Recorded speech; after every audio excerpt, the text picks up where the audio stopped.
Então, este é o capítulo 2 da minha participação aqui no YouTube, com o propósito de falar sobre Criciúma, a minha cidade. A cidade de 210 mil habitantes, que tem prazer igual ao meu, talvez maior, alguns, né, do que o meu, de aqui residir, de aqui fazer o seu projeto de vida. Criciúma é de 1880, fundada por um grupo de italianos. Agora, por que isso aconteceu? Nós temos que dar um mergulho no passado e ir buscar as razões, buscar o status quo do Brasil da época e da Itália da época. O Brasil tinha esse tamanhão continental que tem no dia de hoje, mas ele era habitado apenas na região litorânea. O interior estava descoberto. E o nosso imperador, lembremos-nos de que o Brasil era uma monarquia e que nós tínhamos um imperador, Dom Pedro II, era o segundo reinado, Dom Pedro II, muito inteligente e muito culto. E o Dom Pedro II resolveu incentivar a formação de empresas colonizadoras que buscassem no exterior mão de obra ou pessoas interessadas em habitar o interior do Brasil. E estava povoando a mentalidade dos administradores e da classe burguesa brasileira a possibilidade da extinção da escravatura. E isso deixava os grandes empresários preocupados, eles precisavam de mão de obra. Eles sabiam que era uma questão de tempo que a escravatura seria extirpada do território nacional. Então essas companhias colonizadoras foram em busca de pessoas para fazer a substituição dessa mão de obra. E chegaram na Itália. A Itália, em 1861, portanto um pouco antes, 19 anos antes da nossa fundação, a Itália era uma colcha de retalhos.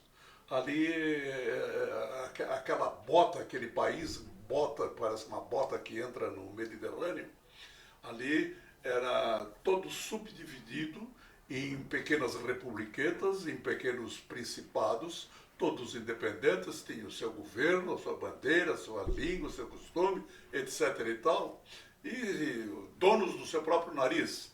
Às vezes uma republiqueta que não chegava ao tamanho do município de Criciúma hoje, 440 quilômetros quadrados.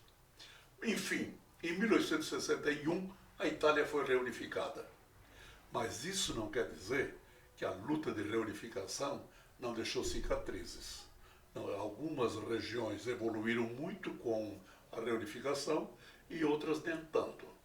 E lá em cima, no nordeste italiano, a região do Vêneto, ela se caracterizou por ser a região mais pobre da Itália. E os seus habitantes, como de resto toda a Europa, recebiam notícias alvissareiras da América, que ele chamava de Mérica, não? Apenas Mérica. E as notícias que chegavam na Europa eram as notícias dos Estados Unidos da América do Norte. E aí a encrenca é outra, aí a conversa é outra. Né?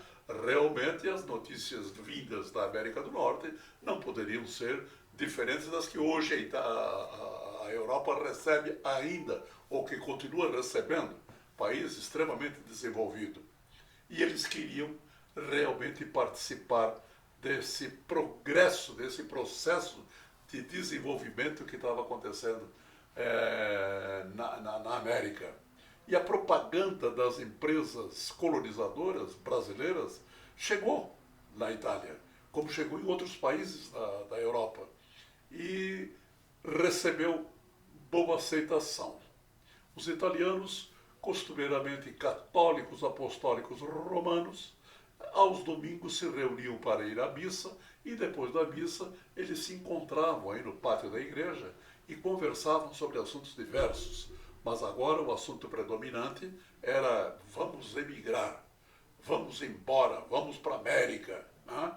E esse sentimento de vir para a América, de vir em busca de um novo Eldorado, os incentivou e que deu um impulso muito grande a ponto de, em 1879, porque eles embarcaram em 79, chegaram aqui em 80, eles virem conhecer a América a América que eles imaginavam de uma maneira e que nós vamos ver no próximo capítulo que a encrenca foi outra. Não foi bem assim.